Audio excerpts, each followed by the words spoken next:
Sementara itu, saudara, ngopi pagi bersama jemaah subuh di Kampung Doi, Ulekaring, Banda Aceh dipenuhi oleh ratusan orang. Anies siap menjalankan amanah rakyat untuk maju Pilgub DKI jika dapat panggilan. Anies Baswedan mengaku siap jika kembali mendapatkan panggilan tugas untuk maju sebagai calon gubernur DKI pada Pilgub mendatang. Hal ini disampaikan dalam kunjungannya ke Aceh sebagai bentuk terima kasih kepada masyarakat Aceh yang telah memilih pasangan Anies Baswedan dan Muhaimin Iskandar di Pilpres kemarin.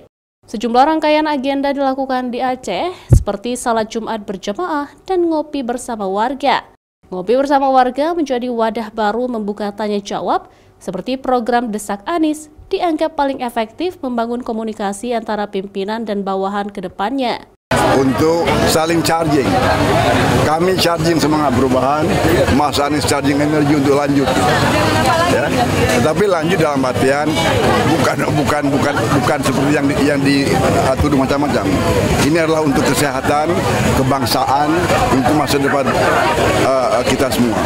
Jadi hari ini kita sangat senang Mas Anies datang memberi bentuk keadaban baru kepada kita. Bagaimana walaupun kalah datang tetap mengunjungi pemilih. Mudah-mudahan ini menjadi contoh kepada semua politisi lain bagaimana merawat demokrasi termasuk bagaimana merawat pemilih. Saya kira begitu. Di Aceh suasana antusiasme itu luar biasa tinggi sampai subuh tadi. Jadi kegiatan-kegiatan kami di Aceh luar biasa. Kami datang kembali ke Aceh untuk menyampaikan terima kasih atas kepercayaannya. Kepercayaan itu kami emban dengan sebaik-baiknya.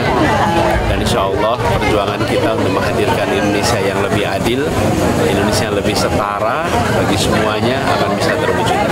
Semua yang sifatnya panggilan tugas itu selalu dipertimbangkan dengan serius.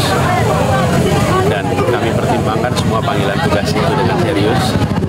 Dan kemudian nanti kita ambil keputusan. Anies juga berharap kepada kepala daerah, baik calon gubernur, calon bupati, dan wali kota, nantinya bisa melakukan kegiatan serupa untuk menyerap dan menampung aspirasi dari masyarakat. Dia juga berharap tetap berada di jalur perubahan. Syahril, Kompas TV, Banda Aceh.